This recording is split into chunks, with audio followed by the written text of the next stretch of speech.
Welcome to The Source, where we combine the headlines with in-depth conversations with the newsmakers themselves.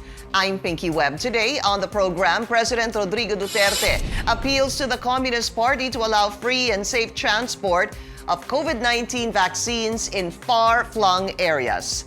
Malacanang says all is set for the rollout of the COVID-19 vaccination program.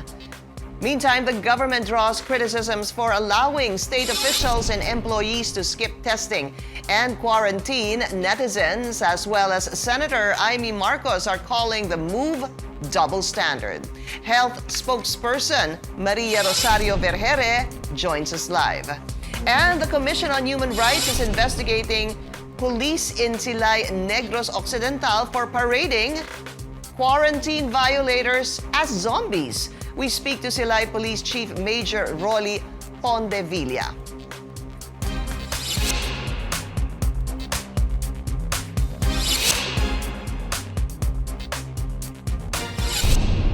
President Rodrigo Duterte appeals to the Communist Party of the Philippines to allow the safe transport of COVID-19 vaccines in far-flung areas. In his weekly address last night, President Duterte said he does not want a repeat of incidents during the distribution of government cash aid, which he says were disrupted by communist rebels. Here's the president in his own words. Allow the vaccines to be transported freely and safely.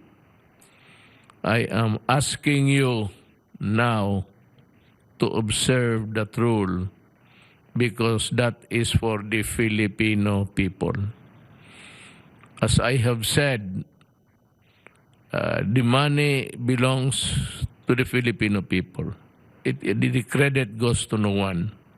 So, natural lang na kayong mga members ng Communist Party of the Philippines and the allied in PA, in DF, or whatever, kindly observe the rules of humanity. The president also called on other government agencies not to obstruct the delivery of the vaccines as well. President Duterte wants officials to make sure that no vaccine will be wasted, so he wants a seamless handling and distribution. Malacanang is confident the country is ready to roll out the vaccines by next week, but presidential spokesperson Harry Roque clarifies there's no exact date yet for the arrival of the first batch of the vaccines. Government is simulating today the actual arrival of the vaccines from the airport and their transfer to the refrigeration trucks and then to the Research Institute of Tropical Medicine in Alabang, as well as subsequently the delivery to COVID referral hospitals. Let's go straight to the source of the story. We have health spokesperson Maria Rosario Vergeire. Yusek Vergeire, welcome to the source. Thank you for your time. Good morning, Pinky. Good morning to everybody. Yusek, there's so much anticipation on the arrival of the vaccine. Of course, this is, to be clear, coming from the COVAX facility first and foremost. Can you tell us, is there already a date on the first batch, on when the first batch will arrive? Well, we have this indicative date, no? And as what we have agreed on with the organizers or the point persons from the COVAX facility, it's going to be by the second or the third week of February. Then last week, we had this information that we will have an indicative date of it might be coming by February 13. So if ever this will come on February 13, 3 days after, we will begin the rollout. So there is this indicative date of maybe February 15 or 16 that we can start the immunization if and when the vaccines arrive on that date that they have set. So indicative date is Feb 13. That is 4 days from now. But I also heard in a report yesterday, Yusek, that the COVAX will be sending a notice, for example, to the Philippines on when the date will be, kailan isasakay sa eroplano at kailan darating sa Pilipinas, because we need to prepare for that as well. Even if I know government is saying we're already prepared for this. Is this, dumating na ho ba yung notice of arrival of the vaccines? That's right, Pinky. No? So we're still waiting for this confirmation confirmation from COVAX since last night, and we were trying to coordinate with them because, as I've said, the dates that we have mentioned are just indicative. It will still depend on the confirmation given by the COVAX facility. So up until last night, we have not received the confirmation yet. So we will wait today, and then we will inform the public once we have it already. Are you confident, though, Yusek, that this indicative date will actually happen this February 13? Kasi you can get a notice anytime. Kasi you were saying, if you're waiting for it last night, posibleng makuha po ninyo yung notice, ng gobyerno yung notice by today. Yes, we are trying to coordinate. But the confidence as to the specific date, I am not really confident yet that it's really February 13 because of the uncertainties in the supplies that we have, especially it's coming from this facility, and they are distributing also to other countries. But what I'm confident is that the commitment by the 2nd or the 3rd week of February would push through. Where is it coming from? It's coming from the United States, Pinky. I see. Okay. And then we still know from last reported, the first batch is going to be the Pfizer vaccines of about 117,000. Is this still the update on this, Yusek? Yes, Pinky, it's still the update. It's 117,000 doses of Pfizer vaccines that will arrive here in the country. Okay. So I know that yesterday you also talked about this, but let's talk about this once again.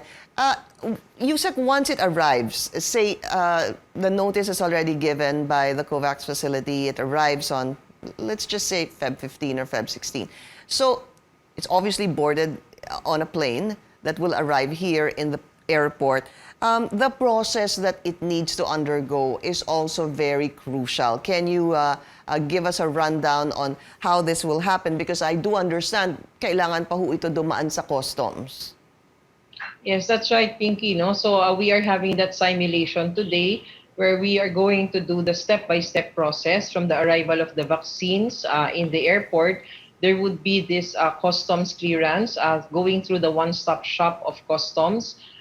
We have allotted 30 minutes from the airport going to the customs and then loading the vaccines in this distributing or transport mechanism that we have. We transport the vaccines going to the RITM, where there are also inspections that has to happen.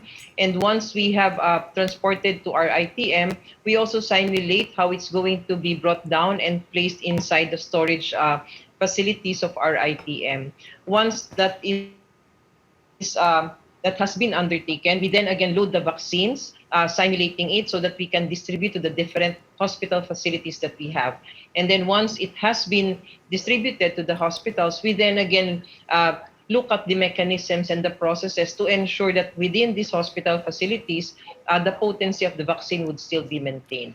And along all of this process, we monitor the temperature of the vaccine so that we can see what would be the changes in the temperature on all of these processes so that we can address gaps, if ever, so that we don't have wastage of these vaccines. And when you talk about that, it's very important, especially with Pfizer, because that needs a temperature of about minus 70 degrees.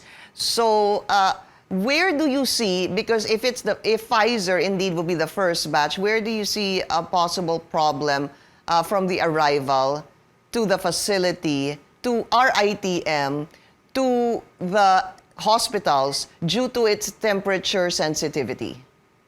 Actually, Pinky, if you look at the process, that's why we are simulating. But looking at the process, we are assured that this process will be maintained.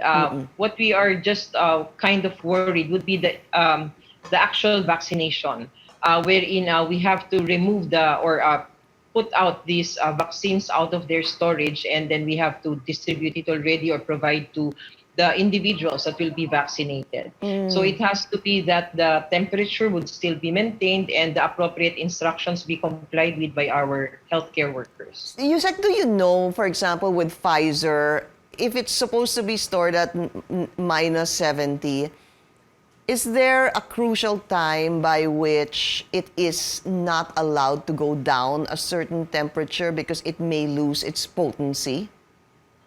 Well, just like with any other vaccines, if you are not going to follow the correct temperature, that would cause the wastage of these vaccines because it has not been maintained in that temperature, and you will have that kind of you will lose the potency of the vaccine. But for these Pfizer vaccines, there is also that specific instruction that you can also, once removed from these ultra cold storage facilities, it can be transferred to a 2 to 8 degrees centigrade refrigerator or freezer, which it has to be consumed within 5 days. After I those see. days that was allowed and you were not able to consume it, you have to destroy it already, or you have to dispose it because it's not potent anymore. Also, once you have diluted this vaccine already for injection, it has to be consumed within 6 hours, or you need to dispose it also. So, so that's the process of Pfizer. Obviously, kasi frozen po yung minus 70, ano po, kailangan po siyang refrigerate at minus 2 to minus 8. Obviously, it will turn liquid. And then, sabi niyo po, upon opening, it needs to be consumed in 5 to 6 hours? 6 hours, Pinky. I see. So, okay. So, let's give an example. Ito pong 117,000 na Pfizer vaccines. This will go to 4 hospitals that have been specified. I remember, Yusek, it's PGH. It's, East Avenue Medical Center, Lung Center, and ito pong Tala Hospital. Meron po bang nadagdag? Because I read something that some Pfizer vaccines could possibly go to a Cebu hospital as well. Yes, that's right, Pinky. It's not just those 4 hospitals that we are going to provide these vaccines with. We are going to provide other DOH-designated hospitals for COVID, and that would include a specific hospital in Cebu and also in Davao. Also including the other DOH hospitals, which has been referral hospitals for COVID-19 here in Metro Manila. Also including the big hospitals of local governments and 5 private hospitals here in Metro Manila. No, but you're just talking about the 117,000? Yes, ma'am. Wow. We have, Okay. actually, we're talking about 58,500 doses because we need to reserve the second dose of all of these healthcare workers that will be initially given by Pfizer. They need to do the second dose after, and that takes, is it 2 weeks? 21 days. 21 days. So, would you know, Yusek, ilan po yung hospitals na pagdadalhan itong lagyan na natin 58,000, totaling 117,000 vaccines, Pfizer vaccines? Yes, I've not computed, but I Okay. have. We have the 3 designated hospitals, Okay. and then we have DOH referral hospitals. We also have the other DOH hospitals here in Metro Manila. We have LGU hospitals, and then we have 5 big private hospitals. Okay. Master list. Has that been completed for the initial batch? Well, it has. It is now being finalized. We are using the system of the Department of Health, as well as the merging of this system with the DICT, Vaccine Information Management System. All of the hospitals have already completed their listing, and we are just trying to merge all of this data into one system. So they are prepared already. We have had different simulations in different hospitals, and hopefully before the vaccine comes, that our database is complete already. All right. We need to also talk about AstraZeneca, Yusek, because after Pfizer, from the COVAX facility, we're expecting millions from or of AstraZeneca vaccine. Here's the concern. South Africa is suspending its inoculation or vaccination of the AstraZeneca vaccine. Will it affect us here in the Philippines? Are there concerns? We'll be talking about that after the break. This is The Source on CNN Philippines. Please stay tuned.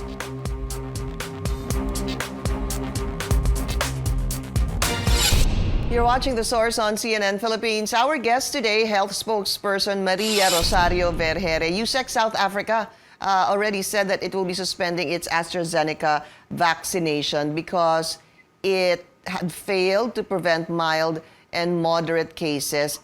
Is this a concern for the Philippines? Because as I mentioned before the break, we're expecting millions of AstraZeneca from the COVID facility. And of course, even LGUs have ordered millions of this particular vaccine.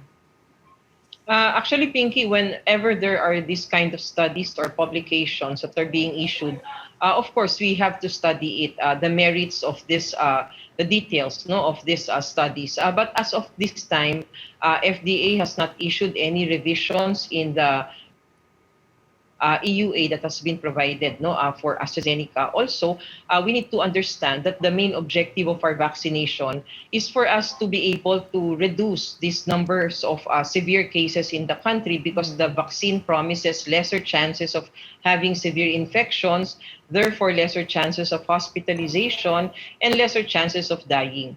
So this is the main objective of government. So up until FDA provides us with a revision in these indications for AstraZeneca and these precautions, we will follow that, and it's still existing, and we do status quo, meaning we still continue on with this AstraZeneca Right. inoculation. It's just like what happened to Pfizer. Of course, you remember the issue in Norway, ano po, even in spite of that, the EUA was still there. But just a quick question on that, and I hope you can help me understand it. If the study is true that it failed to prevent mild and moderate cases of COVID, can a particular vaccine be helpful in preventing severe? I guess, kung hindi po kinaya yung mild at moderate, papaano ho kakayanin ng isang vaccine ang severe case? Actually, these vaccines, one of the evidences, no, and the what do you call this? The one of the things that the vaccines can do all over, no, whatever vaccine there might be right now, they cannot block transmission. So meaning, even if you have the vaccine, you can still get infected. So what they can do is for to lesser the chances of having clinical symptoms, to lesser the chances of having severe disease, to lesser the chances of hospitalization. Now, if in South Africa they're saying that it cannot prevent this mild and moderate, maybe they are pertaining to these lesser chances of having clinical symptoms. And they are attributing this to the South African variant that has been detected in their country. So if we say that they cannot block the mild and moderate but can block the severe, no? The other vaccines also, this is what their mechanisms of action would be. So there has been no wide, what do you call this, the publications, hindi naman po sinasabi na talagang mild and moderate ang pinupuntirya natin. Ngunit katulad nga ng sabi ko, the objective really is for us to reduce the severity of infections. Okay. Because we would like to reduce the burden in our healthcare system. Right. Para hindi na po ma-ospital, kasi kapag severe, dun po talagang napipilitan dalhin sa ospital. Kailangan, they need to seek hospital, they need to go to the hospital because it's a severe case.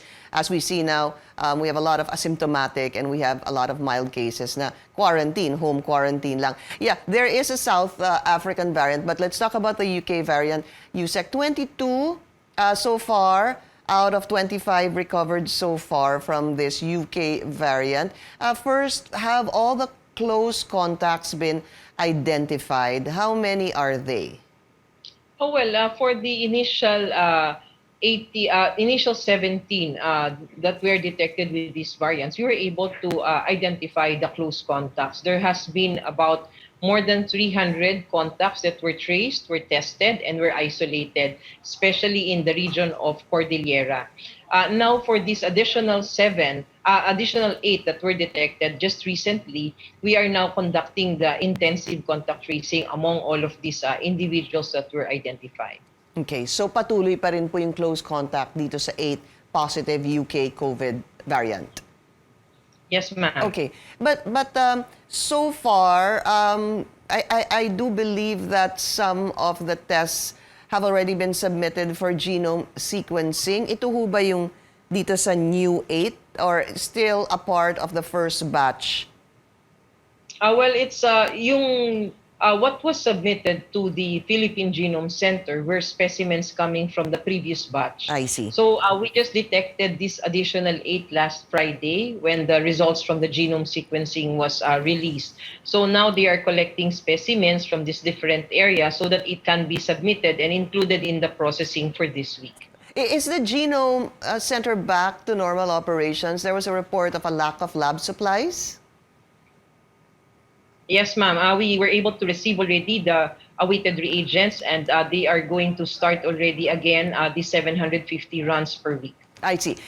And what happened to any more information on that one who unfortunately died due to the UK variant case? But this was a little odd because there were, he never left the house. Can you tell us more about this? I believe he's an 85-year-old man. Yes, he's an 84-year-old male. And actually, you're right, Pinky. The history says that he never left the house. But we have to understand that he also has comorbid conditions. He had asthma, and his diagnosis when he died was dying, no, asthmaticus, bronchus asthmaticus, something like that, that you died coming from that disease. But anyway, when he was swabbed before he died, it turned out that he was positive. So his sample was sent to the Philippine Genome Center. And as I've said, we just received the positive, that he was positive for the variant last Friday. So he died around January 24, and that was weeks already. As we have detected it only last Friday, that was February 5. So we still are going to investigate further, but for now, we are still looking at his contacts, because in that specific area, we also have a person who was identified with the variant, but no linkage is being, we cannot establish the linkage with this person. So we are still getting other information. So still a question mark on that. Yes. Except that he was asthmatic, he has comorbidity, meron po siyang talagang existing na sakit. So far, that's the only thing established. But how he got the UK variant you're still in the dark on that. Yes. Okay. Let's move on, Yusek, to this news wherein officials and employees on official business from government are now exempted from testing and quarantine protocols. This is according to the IATF. May we find out why this was allowed? Why are they exempted? Well, this was a discussion in the IATF, Pinky, primarily because government officials, when they go to a specific area, usually just takes about 2 to 3 hours staying in that area to transact business, and then goes back again to Metro Manila, for example, or maybe will not stay overnight, will just go there to inspect or to monitor. So these field visits, these meetings that we attend to, it's not really to stay there for a couple of days or a number of days, but really going there and then going out or exiting that specific locality after how many hours only. So it was decided by IATF that it has to be that we be exempted, or the government officials are exempted, so that we can properly transact business. But of course, we need to ensure and we need to show people that we are very compliant, with the minimum health protocol. Right. But there's a lot of comments on that. Even si Senator Imee Marcos was saying napaka-double standard naman ito, because even if you say, Yusek, that you will not be, or anyone for that matter, government officials will not be staying there for days, it only takes a couple of minutes, hindi ho ba, of speaking to someone, and I could be asymptomatic, and I can pass on the virus to you. Well, that is right, Pinky. But as I've said, government officials, where you have to, as I've said, we need to show people that we are following health protocols. So we need to just do our business there and then get out or exit the specific area at once after we have done business. This is really for ease of government transactions, because having to be quarantined while you need to attend a meeting or need to do work within that area would be something that could delay the transactions of government. But as I've said, government is ensuring that all government officials should follow minimum health protocol so that we will not be contributing to the rise in the number of cases in that specific area. Health spokesperson Maria Rosario Vergeire, Yusek, thank you so much for your time. Thank you very much. This is The Source on CNN Philippines. When we return, we speak to Silay Police Chief Major Rolly Pondevilla about a controversial parade of zombies involving quarantine violators. Please stay tuned.